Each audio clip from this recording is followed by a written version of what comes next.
Olá pessoal, sejam bem-vindos ao Quadrinhos Gravata. Me chamo Carlos Colombo e é um prazer tê-los aqui.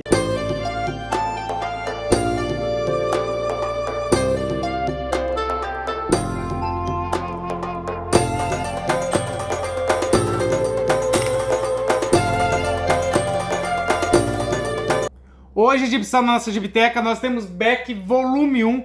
Eu não li esse daqui ainda, mas assisti o anime e amo esse anime. Mas qual o motivo do nosso vídeo hoje? É para tratar dos melhores mangás lidos no ano 2025. Não consegui fazer uma lista de 10 mangás, mas fiz uma lista de 7. E por que eu fiz 7 e não 10? Porque mangá é bem complicado, porque mangá eu considero a obra toda. Então é mais complicado eu conseguir numerar uma quantidade boa de mangás. E ademais, eu também li muito super-herói, o que acabou tomando um pouco do tempo e das minhas compras também de mangás. Então por isso que eu decidi nomear apenas 7 aqui para vocês hoje, mas são 7 que eu adorei. Então, merecidamente, aqui nesse ranking meu. Em sétimo lugar, nós temos Nas Montanhas do Terror, um mangá bem interessante, que eu adorei esse mangá. Ele é do autor Junpei Azumi. Eu nunca li nada dele, tá, pessoal? Primeira vez que eu tô lendo alguma obra dele aqui. Pode ser até que eu já tenha lido, mas eu não me recordo. Então, ele é o mangaka, o roteirista dessa obra. E aqui são pequenos contos, onde temos vários artistas desenhando essas obras. Nós temos aqui o Junji Ito, temos a Mimika Ito, temos ainda o Akemi Inokawa, temos o Daisuke Imai, e por último aqui do nome nós temos que é o Akihito Yoshitomi. São pessoas bem conhecidas na sua grande maioria, então eu amei ler esse mangá. Ele foi publicado originalmente no Japão em 2018, e aqui no Brasil ele chegou em 2023 pela editora Conrad. Enquanto eu vou falando um pouquinho da obra para vocês, eu vou mostrando a arte, uma arte bem interessante. Ó, e tem sobrecapa, tá, pessoal? Vou tirar a sobrecapa, olha só. Tirei a sobrecapa e mostrar a arte para vocês. São artes bem bonitas, umas histórias bem interessantes. Terror, tá, pessoal? Olha que arte bonita. E essa obra, ela reúne 5 histórias de terror que exploram o medo e o sobrenatural em cenários de montanha. As narrativas descrevem situações misteriosas onde a natureza e isolamento das pessoas predomina. As pessoas ficam muito com medo, estão caminhando pela montanha, às vezes sozinhas, às vezes não. Então é uma obra bem interessante que me chamou muita atenção. Gostei bastante. É como se fosse histórias populares da região. Muito, muito legal. Eu me diverti. E pesado, tá, pessoal? Algumas histórias são bem pesadas. Olha que horripilante isso daqui. Então é um mangá que eu recomendo. Eu acho que vale a pena se vocês puderem. Sempre tá em promoção esse mangá. Eu acho que vocês conseguem comprar ele com muita facilidade. Vale a pena. Recomendo essa obra. E vamos partir pro próximo? Em sexto lugar, nós temos Night of Sidonia, pessoal. Esse daqui é o volume 1. Um mangá que eu pensei que não ia gostar tanto por ser ficção científica. E ele me conquistou. Ele é do autor Tsutomu Nihei, que tem um estilo único de desenhar, pessoal. Ele é formado em arquitetura, então os desenhos dele são bem diferenciados, me chamam muita atenção. Foi publicado pela primeira vez lá no Japão pela Kodansha em 2009. Aqui no Brasil ele chegou em 2016 pela editora JBC. A série completa são em 15 voluminhos, pessoal. Li os 15 voluminhos, gostei bastante, por isso que eu considerei a obra toda, pessoal, que nem eu falei pra vocês. É difícil eu pegar um volume solto e falar, pô, esse aqui é o melhor volume, esse aqui que não é. Tem uma obra aqui dentre os 7 que eu li poucos volumes, mas já considerei muito bom e entrou no ranking, porque eu gostei bastante dessa obra. Mas voltamos pro Night of Sidonia. Vou mostrar aqui a arte pra vocês. Olha que arte interessante. Uma arte bem bonita, né? E a história se inicia 1000 anos após a destruição do sistema solar por uma misteriosa e quase indestrutível raça alienígena, conhecida como Gauna, pessoal. Vou mostrar até os Gaunas aqui pra vocês. Deixa eu ver se eu acho algum Gauna fácil aqui pra mostrar, que chamou bastante atenção. Inclusive tem vídeo no canal exclusivo desse mangá, tá, pessoal? Então se vocês quiserem saber um pouquinho mais dele, mais fácil, inclusive, vocês verem por esse vídeo meu, que eu acho que vocês vão curtir. Esse aqui é o Gauna, tá? E os remanescentes, né, da humanidade sobreviveram a bordo de imensas naves de colonização que vagam pelo espaço, sendo que a principal delas se chama exatamente Sidonia. Olha que arte bonita. E o protagonista da nossa obra aqui se chama o Nagati, e ele é um jovem que vivia antes nos subterrâneos da nave e que após ser descoberto e treinado também se tornou um dos melhores pilotos da humanidade. Esse rapazinho aqui vai fazer milagres aí pra eles e muito, muito interessante. Olha ele aqui, pessoal. Tá vendo? Esse daqui é o rapaz, né, que o nosso protagonista, que é o Nagati. Vou mostrar ele numa cena se ele tá na nave pra vocês conhecerem um pouquinho melhor. Olha ele aqui. Olha que interessante. Então esse mangá ele vai tratar exatamente isso, da sobrevivência da raça humana, eles tentando sobreviver no espaço e poder combater essa espécie alienígena que vai dar muito trabalho. Temos várias reviravoltas nessa história e eu recomendo pra caramba, vão atrás. Eu sei que é um mangá um pouquinho mais longo, mas pelo que eu vi por aí nos sites aí, tá vendendo muito barato. Eu vejo ele por 3, 4, até 5 reais cada volume, então eu acho que vocês conseguem com grande facilidade pegar essa coleção completa. Em quinto lugar, nós temos Decadência, uma obra bem interessante do grande ator Inio Asano. Metade das obras dele eu amo, metade eu odeio. Esse cara é bem complicado pra mim. Tem muita coisa boa dele aí, mas tem muita coisa que realmente eu não consigo gostar. Uma das obras que eu acho mais fantásticas dos tempos que eu já li até hoje é Boa Noite Pum Pum, que é dele. Mas tem outra aí também que chama Dead Destruction, que não vai, pessoal. Eu sei que muita gente ama essa obra, mas pra mim ela é péssima. Não gostei nada, eu não consigo rir dessa obra. Dizem que é humor, mas eu não vejo humor ali. Infelizmente, eu tenho a obra completa aqui. E pra mim foi uma das piores obras que eu já li na minha vida. Mas paciência, você tem que conhecer pra poder julgar. Eu li, conheci, não gostei. Vamos seguir. Mas Decadência é uma obra bem diferenciada. Volume único, que valeu a pena ter lido. Ele foi publicado no Japão em 2017. Aqui no Brasil ele chegou em 2023 pela editora JBC.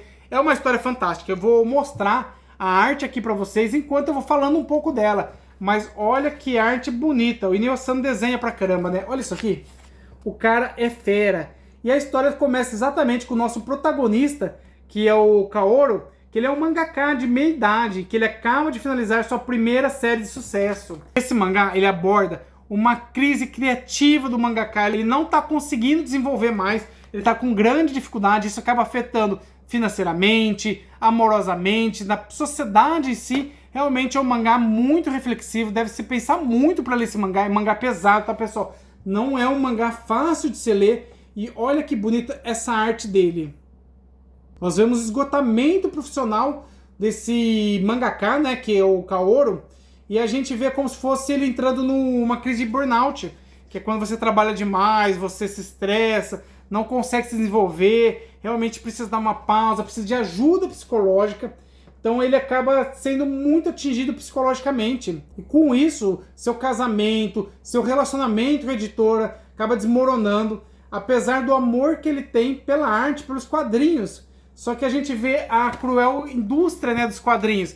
Então, Inio Asano demonstrou exatamente isso, como é cruel a realidade dos mangakas que sobrevivem à base do mercado ali, pressionando, cada vez pressionando mais, e eles sofrendo cada vez mais. Olha que arte fantástica. Esse mangá eu recomendo para todos que gostam de mangá, porque a gente vê uma realidade que poucos conhecem. A gente gosta de ler nossos mangás, mas os mangakas realmente eles sofrem bastante com essa pressão do mercado. O mercado exige demais dele, tanto é que a gente sabe, a gente acaba sabendo, né, de várias histórias de mangakas que são obrigados a escrever muito, ganha pouco, a maioria, né, tem poucos que ganham muito, mas a grande maioria tem uma renda pequena, na verdade.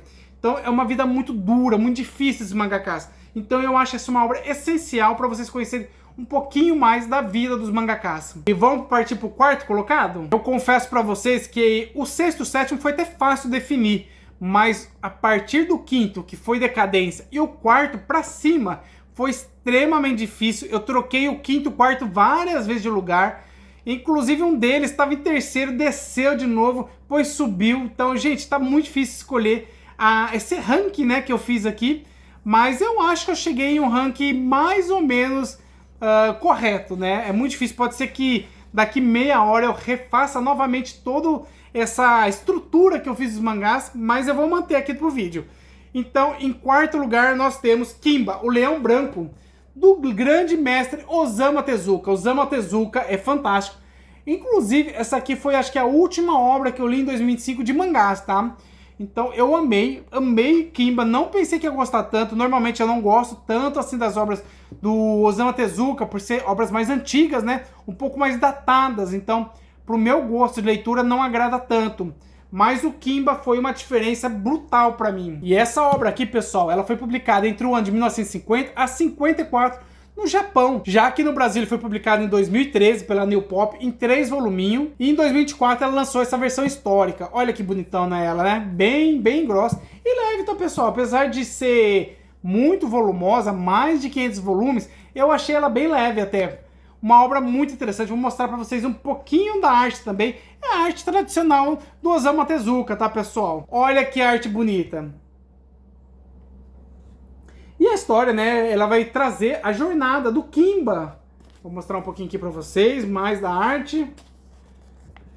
Que é um jovem leão branco, filho do grande rei Panja, um outro leão muito valente, muito forte, que governava e protegia os animais da selva africana dos caçadores humanos.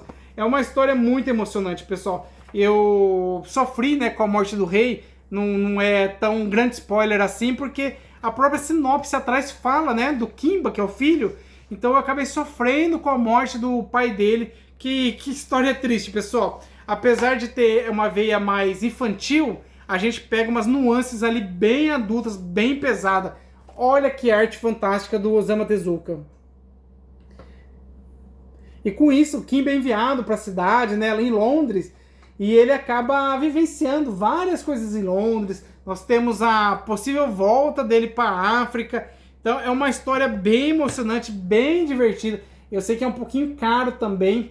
Eu sei, inclusive, que acho que um dos 3 volumes desses, quando é partilhado, tá um pouquinho raro. Então, se vocês forem comprar essa história, eu recomendo que vocês comprem essa versão histórica.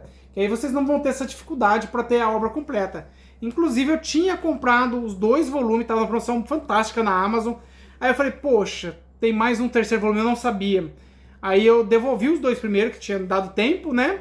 E pedi essa histórica. Não me arrependi, tô muito feliz com isso.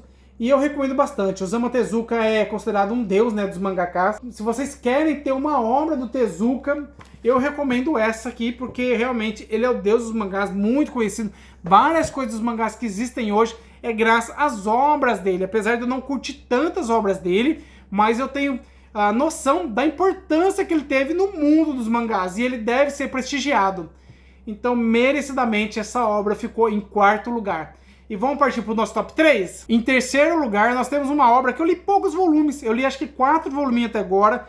Mas eu achei que é uma obra que, se não tiver uma decadência, né, uma decaída muito grande, ela merecidamente vai ficar nesse 3º lugar aqui para vocês. Eu fiquei até em dúvida se deixava primeiro o Kimba ou se deixava este, mas eu acabei deixando esse. Estou falando de Beastars, pessoal. Um mangazinho bem interessante que eu estou gostando bastante de ler. Tem como autor o Paru Itagaki. São 22 volumes, muito interessante essa obra. No Japão ele foi publicado entre 2016 e 2020 e aqui no Brasil entre 2019 e 2022 pela Panini, tá, pessoal? Vou mostrar a arte pra vocês. No início eu estranhei um pouquinho da arte, pessoal. Falei, poxa, não tô gostando dessa arte. Arte bem diferente, mas eu acabei acostumando com a arte. Olha só que interessante. Uma arte bem interessante, bem diferente.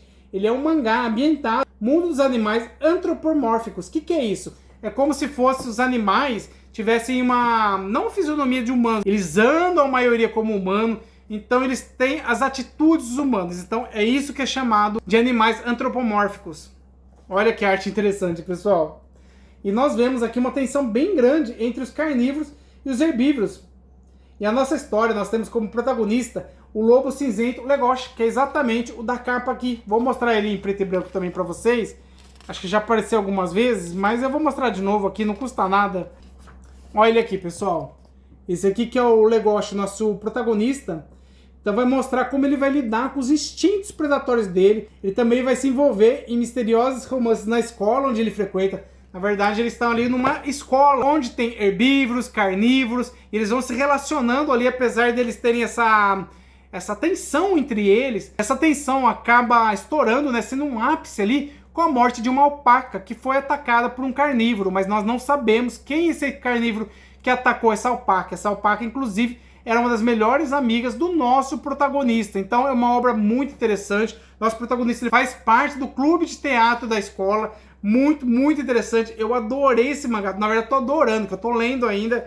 Então eu tô muito instigado. Eu quero saber quem que é o assassino, o que realmente aconteceu com essa alpaca, como o nosso protagonista vai se desenvolver aqui. Inclusive, há uma certa espécie de romance entre ele e uma coelhinha bem safadinha, na verdade, que ela acaba ficando com todo mundo ali. Então existe um amor ali meio, por enquanto onde eu tô lendo, meio secreto entre eles, uma paixão que eu acho que vai acabar se desenvolvendo. Então estou muito interessado, quero muito descobrir o que vai acontecer com o nosso protagonista. Então, muito recomendada essa obra, fiquei muito feliz de ter conseguido adquirir a obra completa, tem ela bonitinha aqui, e tô lendo ela aproximadamente uns 4 volumes por mês, um por semana, porque como tem muita leitura, então acaba demorando um pouquinho para ler. Mas eu tô adorando, vale muito a pena, recomendo muito para meus amigos, vão atrás que é uma obra muito boa. E vamos seguir o próximo? Em segundo lugar, outro mangá bem reflexivo, e lembra um pouquinho de Decadência por causa dessa questão reflexiva, tá, pessoal? Estou falando de Diário do Meu Pai, de Jiro Taniguchi. Jiro Taniguchi, eu tenho tudo que foi lançado dele aqui no Brasil, eu amo esse mangaka. Esse sim eu gosto de tudo que foi lançado. E foi lançado aqui pelo Pipoca Nankin. Em 2024, no Japão, ele foi lançado em 1994. Eu vou tirar a sobrecapa para mostrar a arte para vocês. Uma arte belíssima. Jiro Taniguchi, ele é fantástico. Quase ficou em primeiro lugar nessa obra. Não ficou porque não teve jeito. O primeiro, para mim, ele é algo de outro mundo. Então, não consegui colocar esse como primeiro, mas ele merecidamente deve ficar na lista de várias pessoas aí como o melhor mangá lido, pelo menos no ano de vocês, né? Recomendo bastante. Olha que bonito isso aqui. É lindo, né? Muito, muito bonito. Mostrar um pouquinho da arte interna, que o Jiro Taniguchi também desenhava pra caramba, né? Ele é um mangá comovente sobre a história do Yoshi, que é um designer que se afastou do pai e após a morte do pai dele, ele retorna à cidade natal para o velório. Só que ele acaba descobrindo um homem complexo através das memórias familiares. Então é um quadrinho que ele está retornando as memórias do pai, tá como se estivesse revivendo, né, tudo que o pai passou. É um quadrinho fantástico, pessoal. É uma história que se passa no Japão pós-guerra, né, refletindo sobre a família, as raízes, a redescoberta, né, do passado dele. Eu acho que é uma obra lindíssima, lindíssima. Se vocês puderem, pessoal, vão atrás. Eu recomendo fortíssimo essa obra, eu acho que ela vale muito a pena para quem gosta dessas obras, volume único, tá, pessoal? Quem gosta desse tipo de obra reflexiva, faz você repensar sobre sua vida, suas relações familiares, essa é uma obra fantástica, recomendo, fica aqui minha recomendação para vocês. Eu precisava até fazer um vídeo sobre esse quadrinho, não tive a oportunidade ainda, quem sabe em 2026 eu consiga. Mas vamos agora para o primeiro colocado. Em primeiro lugar, merecidamente, é um quadrinho que para mim é uma questão de honra ficar em primeiro. Não só pela qualidade, tem muita qualidade, mas esse quadrinho, ele foi um dos motivadores da minha coleção. Ele e o Tex são os motivos de eu ter essa minha gibiteca hoje, de eu gostar tanto de quadrinho. Então eu acho que tudo que lançar dele, eu vou tentar pegar, vou correr atrás. Me falta os Kanzenban dele, que eu acabei não pegando. Eu estava num momento difícil da minha vida quando foi lançado, então eu não tive a oportunidade de pegar esses Kanzenban. Quem sabe um dia eu acabo pegando. Estou falando de um quadrinho do Saint Seiya, Cavaleiro do Zodíaco, que é exatamente a Odisseia do Tempo. Quadrinho maravilhoso, uma obra lindíssima. Eu sei que ela não é escrita e desenhada pelo nosso querido Masami Kurumada, que criou os Cavaleiros do Zodíaco, mas é uma obra aprovada por ele, supervisionada por ele, uma obra francesa, na verdade. Eu não sei nem se eu poderia considerar como mangá, mas realmente isso aqui me conquistou, da editora New Pop. Tô muito ansioso para ler todos os volumes. Já tô com 2 voluminhos, pessoal. Uma obra que me encanta, muito, muito boa. Inclusive tem um vídeo no canal também dessa obra, que nós temos como artista Arnaud Dulin e também o Jérôme Alquier. Vou mostrar a arte aqui para vocês. A previsão eram 5 volumes ser lançados, mas eles acabaram fazendo um 6º. Que cada volume é para um personagem, basicamente, que foca, né, num personagem. Esse primeiro volume, ele é focado no Ikki, tá, pessoal? O segundo volume é focado no Shun, pessoal. Eu vou mostrar a arte, uma arte belíssima, pessoal. Olha isso aqui. Isso aqui é estupendo, lindo, lindo demais. Tô muito feliz com essa obra. A New Pop acertou em cheio em trazer numa qualidade boa, tá, pessoal? Colorido, capa dura, bonitão. Olha isso. Ele é muito grande, pessoal. Vocês precisam ter essa obra fantástica. Vou mostrar um pouquinho mais da arte, mas tem que tomar cuidado que, apesar de ser linda, são poucas páginas cada volume, então eu não posso falar muito. A história se passa cronologicamente entre os arcos clássicos da série, né? A Batalha das 12 Casas e a de Poseidon, pessoal. Olha que lindo, olha que maravilhoso, né? E a trama vai girar em torno do deus Cronos, que é o deus do tempo. ele busca ascender ao Olimpo, né? Ele quer ser considerado o 13º grande deus do Olimpo. Olha que bonito. E para poder atingir, né, o objetivo dele, Cronos decide construir o relógio do juízo, que ele vai conseguir reescrever várias coisas do passado, para com isso ele ser aceito por Zeus, que é o deus máximo, né, do Olimpo. Essa arte é muito linda.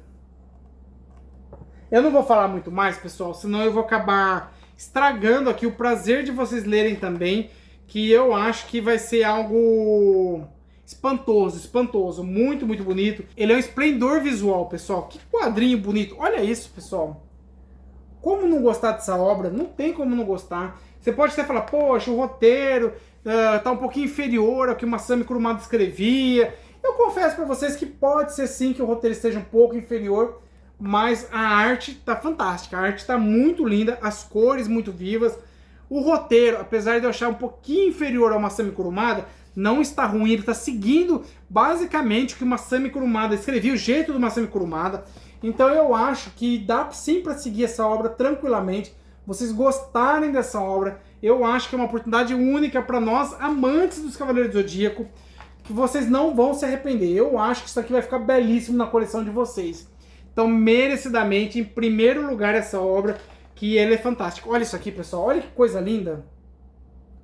Cada imagem é como se fosse um quadro. Muito, muito bonito.